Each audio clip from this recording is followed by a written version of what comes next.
Je suis directeur associé d'une boîte de 50 personnes qui s'appelle Adveris, qui est une agence digitale. J'ai cofondé l'agence il y a 13 ans maintenant, avec 2 associés, une très belle croissance. Et notre ADN digital fait que on s'est très vite intéressé à ces sujets liés à la data, à la gestion même de la boîte. Et finalement, on a eu vraiment tout une stack technique qui a évolué depuis 2009. On a connu un peu l'ancien monde et on est ravis d'avoir mis il y a quelques années déjà les pieds dans toute cette nouvelle ère, tout cet écosystème digital. Très bien. Ben moi je m'appelle Stéphane Butichier, je travaille pour l'IDEO, on est une solution de dématérialisation des factures. Et peut-être qu'avant qu'on commence, est-ce qu'on peut faire un petit sondage dans la salle? Combien d'entre vous sont des financiers, des directeurs financiers? Sûr. Est-ce qu'il y en a d'autres? Il n'y en a pas d'autres. Est-ce qu'on a des CEO? Est-ce qu'on a des dirigeants d'entreprise? Ben non plus. Est-ce qu'on a des développeurs informatiques? Ah, bah bienvenue. Bienvenue à vous. Donc très bien. Alors l'objet de la table ronde, c'est de parler donc des sujets de facture, de trésorerie, de comptabilité et de la complexité de ces opérations. Est-ce que tu peux revenir sur les tâches que tu faisais avant de t'équiper et surtout les points de souffrance que tu avais pour chacune de ces étapes, s'il te plaît? Ouais, quand je disais qu'on a connu l'ancien monde, effectivement, 2009, tous ces outils étaient beaucoup moins avancés. Je crois qu'on ne pouvait pas parler du tout, le terme de SaaS n'existait pas, il n'y a pas grand-chose qui se faisait en ligne. Et c'est vrai que la base de tout, quand on parlait de data, c'était notre meilleur ami Excel. Et moi-même, j'étais le plus grand fan d'Excel. Je suis resté pendant plus de 10 ans, je pense, sur Excel 2003. Qui était ma référence à moi, et j'ai mis vraiment du temps à évoluer, et aujourd'hui force est de constater que tout est en SaaS, tout est en ligne, et ça nous permet vraiment de traiter beaucoup mieux tous ces enjeux liés aux fournisseurs, liés aux clients. Donc ça passe vraiment par tout ce qui est autour de la facturation globalement, avec un rôle hyper important de la data dans le pilotage, et le fait qu'aujourd'hui on est 1000 fois plus efficace qu'avant, avec des impacts vraiment qui sont cash, commerciaux, excessivement forts. Parfois, on pourrait penser qu'on est ici que sur des sujets support, mais ce que je répète toujours à la personne qui travaille avec moi dans la boîte sur ces sujets finance, c'est que recouvrer une facture, par exemple, c'est aussi important que le travail que peut faire le commercial quand il vend un service. Et là-dessus, on s'est beaucoup amélioré grâce à la data. Très bien. Et est-ce que tu peux décrire les grandes étapes du process que tu as mis en place? Ouais, la première chose dans le process, ça a été de chercher vraiment à travailler avec des outils qui sont parfaitement interfacés. Et ça veut dire très souvent travailler avec les leaders dans chacun de leur domaine, en partant de l'aspect facturation. Aujourd'hui, on travaille avec QuickBooks. Ils ne sont pas franchement adaptés à notre taille d'entreprise, mais on les a trouvés beaucoup plus agiles que les acteurs un peu traditionnels de cet univers de la facturation. Clairement, côté facturation, on a en tête des logiciels historiques qui s'utilisaient en s'installant poste par poste. Et pour le coup, ça apparaît complètement dépassé, et je pense que la comptabilité a vraiment un train de retard. En tout cas, les acteurs de la comptabilité en France ont un train de retard sur ces sujets de data, d'où l'intérêt de tout ce nouvel écosystème qui s'est mis en place ces dernières années autour des sujets finance, data, comptable. Et c'est là-dessus vraiment où on est allé, en commençant, pour vous donner une idée, par les sujets de paye. C'était géré historiquement par notre expert comptable. On est passé à Payfit il y a quelques années. On en est excessivement content sur des sujets comme la gestion des absences, par exemple. Encore une fois, ça remplace notre vieux fichier Excel et on gagne un temps incroyable. Ça joue beaucoup dans l'expérience, pour le coup, que les équipes peuvent avoir donc dans la marque employeur. Et on voit que des sujets purement finance et comptable peuvent jouer énormément sur la relation client, là où on l'attend a priori pas du tout. On se dit la facturation, ça peut être un non-sujet, la gestion des fournisseurs, ça peut être un non-sujet, mais finalement, envoyer des relances à un client sur des factures qu'il a payées depuis une semaine, c'est excessivement mauvais alors que toute l'équipe métier, elle peut faire un super travail, l'équipe comptable, elle peut flinguer toute la rédaction qu'on a mis 3 mois à bâtir, en plus en fin de projet, donc vraiment sur le finish d'un projet, là où on est censé vraiment se congratuler et célébrer ce qu'on a fait ensemble de sympa, on peut aller flinguer l'expérience. Donc on insiste vraiment. Là, je parle de la partie client et on peut aussi parler de la partie fournisseur qui est aussi excessivement importante. Et sur la partie, alors tu présenteras les choses comme tu le souhaites, mais sur la partie fournisseur, sur la partie client, quelle est ta stack technique et comment, je dirais, les maillons de la chaîne sont-elles, se synchronisent-ils? Est-ce qu'il y a des sujets d'automatisation qui permettent de faire gagner du temps justement? Ouais, cette automatisation, elle est hyper importante parce qu'il y a aujourd'hui à peu près personne dans les boîtes comme les nôtres aujourd'hui qui sont prêts à faire 200 copier-coller par jour ou à exporter des fichiers partout. Donc l'automatisation, elle est clé. On sait que de toute façon, on met de côté le logiciel vraiment pour passer des écritures. On sait que sur une boîte comme la nôtre, avec 50 personnes, intégrer la comptabilité, c'est pas un sujet, donc on est ravis de laisser ce sujet côté expert comptable et c'est géré par Ibiza, qui est une des références côté expertise comptable et qui ressemble plus à un outil des années 80 qu'autre chose. Ils sont en pleine transition et ils ont beaucoup amélioré les choses depuis quelques mois, mais ils ont l'intérêt d'être ouverts, donc c'est cool, ils ont cette logique d'API que tous les acteurs n'ont pas, et le plus important est géré effectivement, la facturation qui est un peu le cœur est gérée côté QuickBooks, c'est ce que je disais, et derrière, sur la partie fournisseur, on a voulu absolument mettre en place ce qui nous semble clairement la référence aujourd'hui sur cette partie, c'est l'IBO, et on travaille aussi sur la partie client avec Upflow aujourd'hui. Sur la partie client, du coup, alors quel est le process? Tu disais que c'était agaçant pour le client de recevoir des relances sur une facture impayée. Comment est-ce que tu t'es organisé avec tes équipes pour que l'expérience soit la plus fluide possible?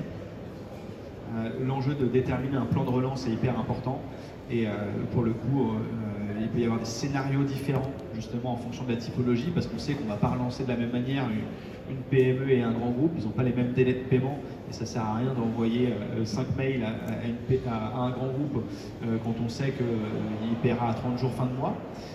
Donc il y a un sujet important dans le fait d'adapter du coup les choses et dans l'automatisation, ce qui est hyper important pour revenir à ce que tu disais juste avant, c'est qu'il faut qu'il y ait une parfaite synchronisation entre le logiciel de facturation d'un côté et la banque de l'autre pour pouvoir avoir les bonnes réconciliations. Parfois c'est natif, parfois on utilise un outil comme Zapier qui permet de mettre ensemble justement des interfaces. Si on peut éviter Zapier, ça fait un intermédiaire en moins, donc tant mieux. Et c'est vrai que quand on travaille avec les outils SaaS de référence aujourd'hui, ils sont tous interfacés ou en cours d'interfaçage. On avait historiquement comme banque la BNP, on a rajouté Conto en plus justement pour avoir tout ce côté automatisation et interfaçage. Et c'est vrai qu'aujourd'hui, quand on voit la différence entre une banque traditionnelle comme la BNP et Conto, c'est clair que ça donne envie de travailler avec ce type de start-up.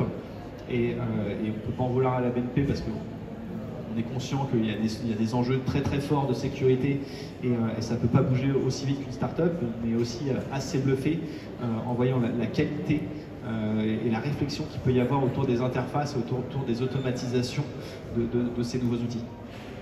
Et donc sur le paiement, enfin sur l'encaissement, tu utilises Flow et sur le paiement des factures fournisseurs, tu utilises l'IBO. Donc finalement, tu es à fond dans la vague d'open banking. Ça s'est traduit par quoi pour toi? Du temps gagné, des erreurs évitées? C'était quoi le principal bénéfice de la mise en place de ces outils? Ouais, il y a plein de bénéfices, c'est ça qui fait que il n'y a pas de sujet, il y a zéro sujet à se poser, zéro question à se poser de notre côté. Il y a déjà une question de sécurité, puisque aujourd'hui quand même on voit qu'il y a une recrudescence incroyable de piratage, beaucoup de hackers, de demandes de rançon, etc. Personne n'est à l'abri aujourd'hui.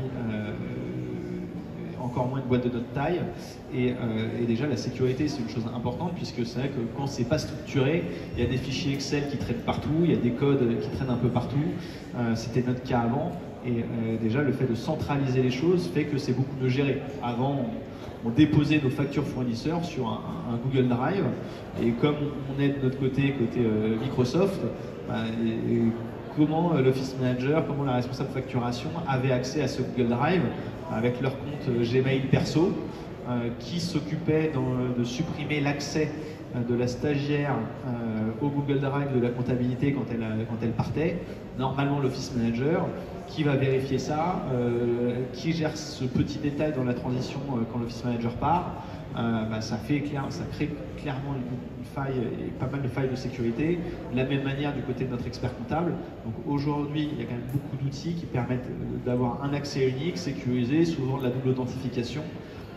Souvent un accès pour l'expert comptable, c'est prévu dans pas mal d'outils, comme ça évite de partager des accès avec des rôles spécifiques. Donc la sécurité, c'est le premier aspect, et puis clairement on aurait beaucoup plus de personnes qui travailleraient aujourd'hui sur ces sujets-là avec des tâches à très faible valeur ajoutée. On sait qu'aujourd'hui on trouve à peu près plus personne sur le marché qui veuille travailler sur ce type de tâches fastidieuses. Donc c'est beaucoup plus intéressant d'être dans l'analyse, de suivre la performance de nos fournisseurs en ayant les bonnes analyses qu'en perdant du temps à chercher où sont les factures.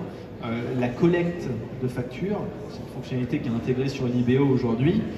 C'est vrai que ça n'amuse personne d'aller télécharger des factures Orange, des factures Google, des factures LinkedIn. Ça fait très longtemps que notre expert comptable nous en parle, et ça fait longtemps que ça ne marchait pas sur d'autres solutions, notamment liées à Invisa.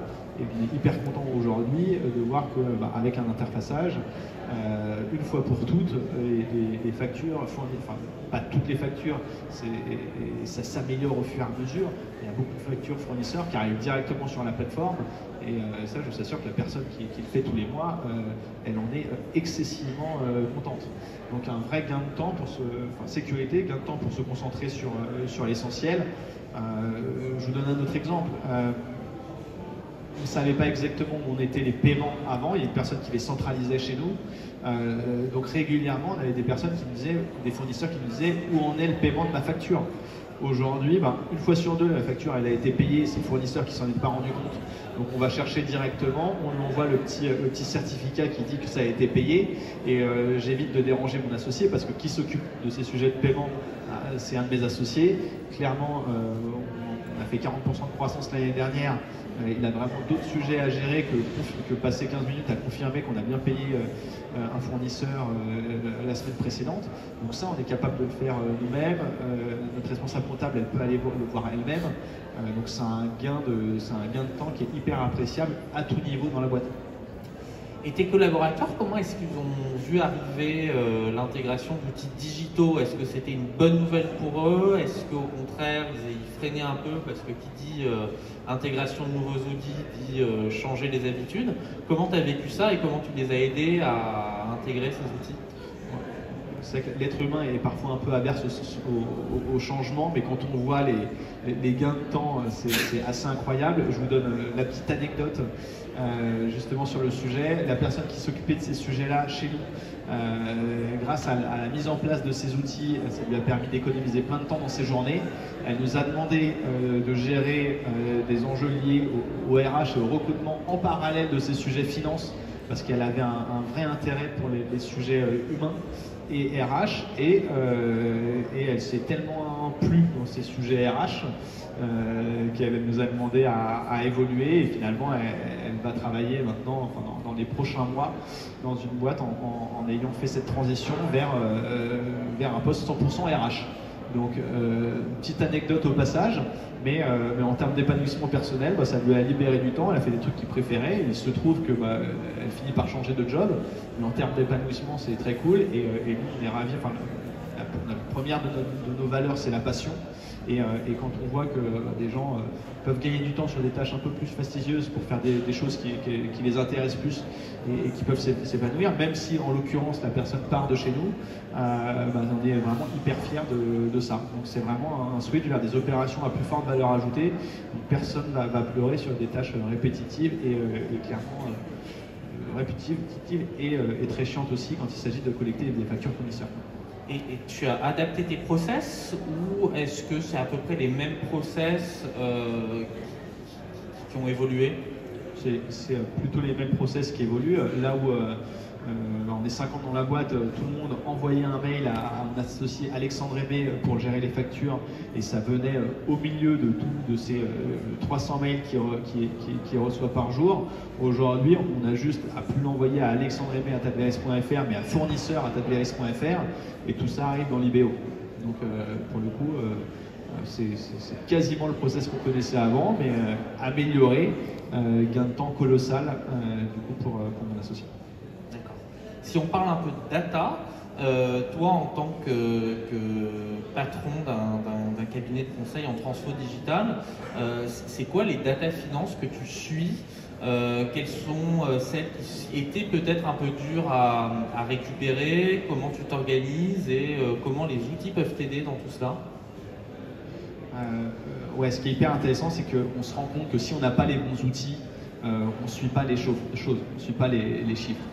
Pourquoi? Parce que faire un export one-shot dans Excel, finalement ça prend du temps, on se rend compte que la personne n'a pas franchement eu le temps de le faire et au final, à un moment on est plein de bonne volonté, finalement on suit plus, à un moment ça s'arrête et puis on finit par plus suivre les choses. Donc c'est tout bête, mais si je prends l'exemple du suivi justement de ces fournisseurs, avant d'avoir l'IBO, comment est-ce qu'on faisait pour savoir combien on paye dans l'année la société qui gère le ménage chez nous? Est-ce que ça nous coûte 15 000 € par an ou 50 000? Bonne question. Si je pose la question à mon expert comptable, il va me dire Mathieu, c'est hyper simple, il n'y a qu'à aller dans Ibiza, vous verrez bien les écritures que j'ai passées. Franchement, qui aujourd'hui va voir les écritures comptables pour savoir à quel montant on en est? Franchement, moi qui aime beaucoup ces sujets comptables, franchement, ça me semble totalement psychologiquement impossible d'aller vérifier la somme des écritures comptables. Donc on n'avait juste aucune façon de voir où on en est à la fin de l'année sur un fournisseur. Ça nous arrive très rarement de travailler avec des freelances, mais ça nous arrive parfois avec quelques-uns. Combien on a pu payer le freelance dans l'année? Est-ce qu'on l'a payé, sachant qu'il travaille sur plein de missions différentes avec plein de gens différents, est-ce qu'on l'a payé 8 000 €? Est-ce qu'on l'a payé 40 000 €? Aucune idée.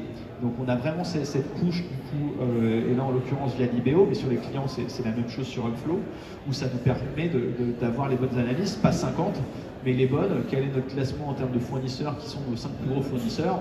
Avant d'aller l'avoir dans le dashboard sur l'IBO, on n'avait aucune idée du montant qu'on pouvait dépenser sur chaque. Donc ça permet vraiment de rationaliser les choses.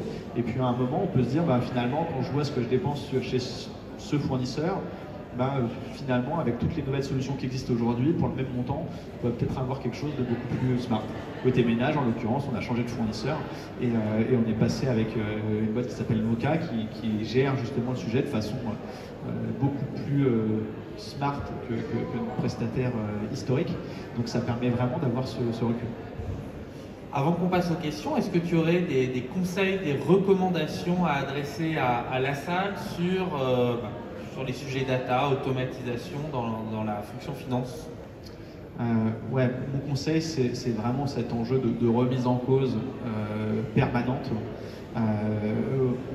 Nous, on l'a vraiment constaté parce qu'on a vraiment été de cette génération création de la boîte 2009, donc je parlais vraiment de cet ancien monde. Pour vous dire, quand on faisait la prospection avec mes associés, on avait un fichier Excel, on travaillait à côté. Quand j'ouvrais le fichier, je demandais à mes associés de sortir de l'Excel, et comme ça dans la journée, il n'y avait pas de fichier partagé à l'époque. Ça paraît la préhistoire, mais voilà, on devait se passer un coup de fil, s'appeler, sort du fichier, moi je rentre dessus, etc. C'était une galère pas possible. Et on s'est rendu compte que même si la boîte était assez jeune et si on avait un mindset à vraiment challenger les choses, on avait à un moment pris du retard. C'était un peu ces années 2010 à 2020 où aussi Google avait supplanté Microsoft, avant que Microsoft revienne un peu en force, notamment avec ses nouveaux outils, l'aspect 365 et cloud. Et la première brique pour tout ça, c'était le fait de passer à PFIT. où on se disait, ça ronronne comme ça avec notre expert comptable, pourquoi changer? Mais quand on voit cet écosystème startup qui bouge beaucoup, il faut se mettre un vrai coup de pied aux fesses pour changer les process. Et quand on met en place un premier outil, un deuxième outil, et quand on voit le gain qu'il peut y avoir derrière, ça nous booste forcément pour se dire qu'on fait évoluer les choses. Et pour vous dire, je vous parlais à l'instant de cette office manager et responsable facturation qui part de chez nous dans les prochaines semaines, en entretien avec la personne qui va la remplacer, puisqu'on l'a identifié. C'était un argument clé pour la faire venir, de lui dire que c'était pas la croix et la bannière de gérer ces aspects finances grâce à cette automatisation, grâce à ces outils. Et du coup, ça veut dire que ça va nous permettre de faire venir des gens qui seront bien meilleurs, d'un bien meilleur niveau, et qui nous permettront d'aller beaucoup plus loin que des gens qui seraient OK pour faire 250 copier-coller par jour, parce que eux, ils apporteraient moins de valeur ajoutée sur l'analyse, sur l'accompagnement des clients, sur la satisfaction client, fournisseur, etc. La digitalisation est aussi un levier d'attractivité des talents, si je comprends bien.